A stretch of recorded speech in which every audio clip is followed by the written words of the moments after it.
Hooliganism is still a problem that blights Saturday afternoons across the country, and Leeds United fans consistently have more football banning orders in place than any other club. So, is it a case that Leeds actually has more hooligans, or is it more about how it's policed?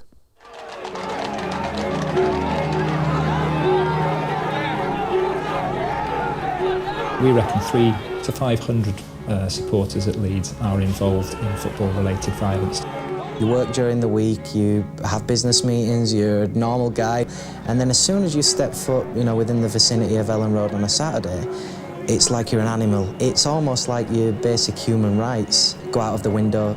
Obviously, we're the biggest firm in the country, and they say the way of culling that firm is to give people banning orders. Last year, Leeds United fans topped the table with 162 banning orders. Only Cardiff with 124 and Millwall with 110 came close. And today, Leeds United fans have come top of the banning order table for the third year in a row with 152. Little's changed, and the question is why.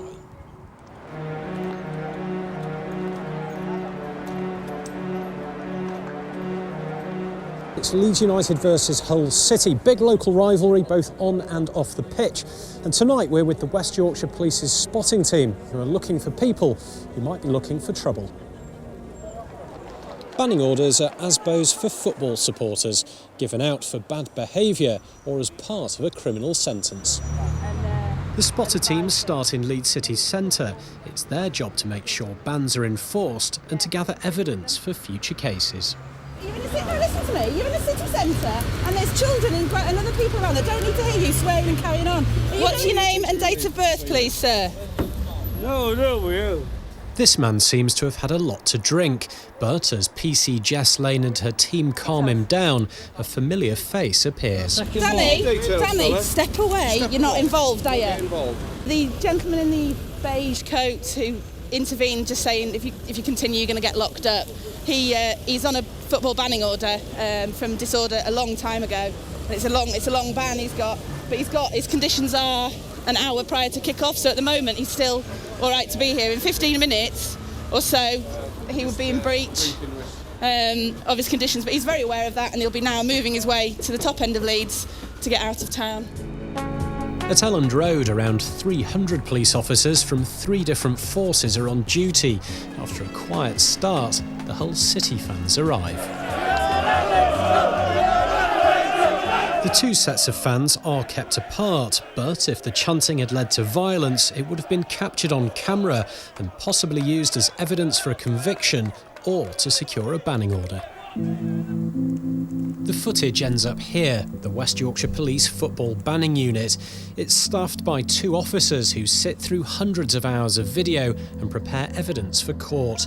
They didn't want to be identified for fear of reprisals from the men they've helped to ban. What we've got here is the police are trying to move the group along.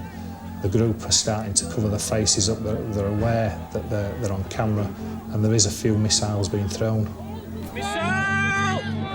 I would say 9 times out of 10, the video evidence would be enough to get a banning order on its own. But a case file can take anything from a month to 12 months to build up, depending on the evidence that we've got. There'll be previous convictions, and there'll be the summons, the complaint and summons, and maps of the area where they're to be excluded from on match days. The man who set up the banning unit says Leeds United still has a hooligan problem. We're not talking thousands, we're not talking about the 1970s or the 1980s here. The problem has receded, but we're still talking about several hundred at Leeds. We reckon 300 to 500 supporters at Leeds are involved in football-related violence to a greater or lesser degree.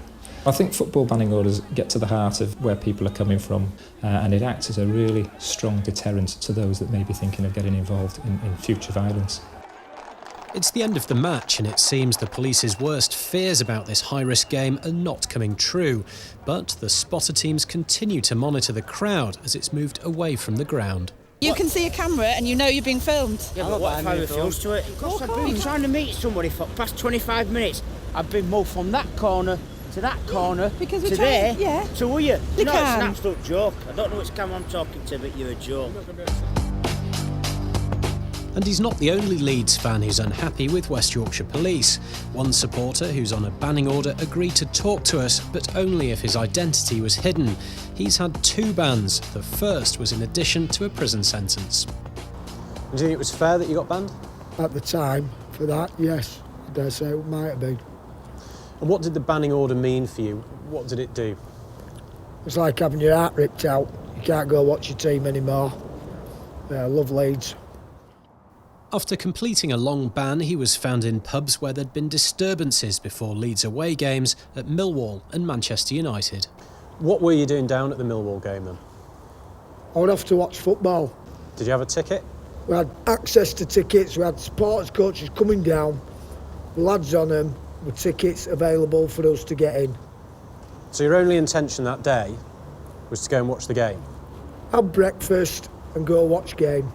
Obviously we're the biggest firm in the country, and they say the way of culling that firm is to give people banning orders, even though people are actively doing that. That's how they've gone about and done it. West Yorkshire Police say they pursue bans in a variety of circumstances. One example is if a person is near the source of trouble on at least 2 match days and also has a criminal conviction for violence. If you just happen to be in the wrong place at the wrong time, there's really no danger whatsoever. The amount of effort it takes, we have to select the right people in order to get a banning order. Lee Hickin is a Leeds fan who's never been in trouble with the police.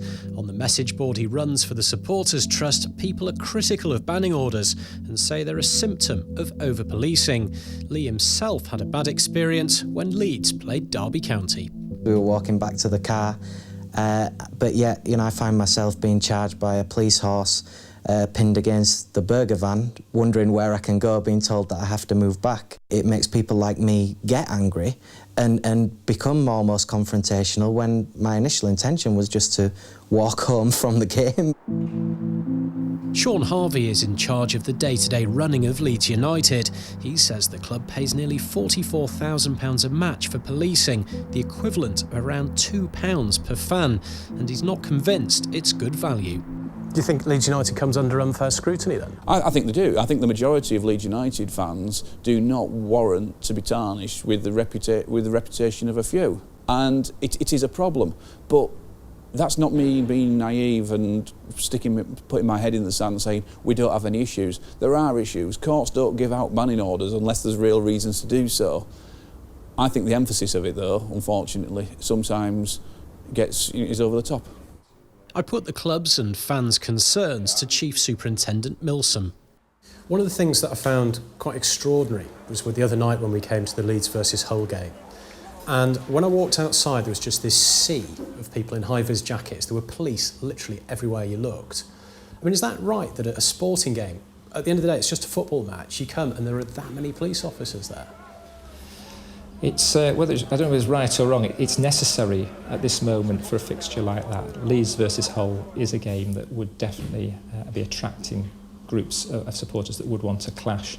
And we don't wait for something to happen and then try to mop it up afterwards. Our aim is to stop it happening in the first place. Leeds United Football Club, their fans and the police agree that high levels of hooliganism are a thing of the past. They disagree on how to deal with the remaining disorder. For West Yorkshire Police, banning orders are the weapon of choice. But does that mean that Leeds United are destined to stay at the top of the banning order table?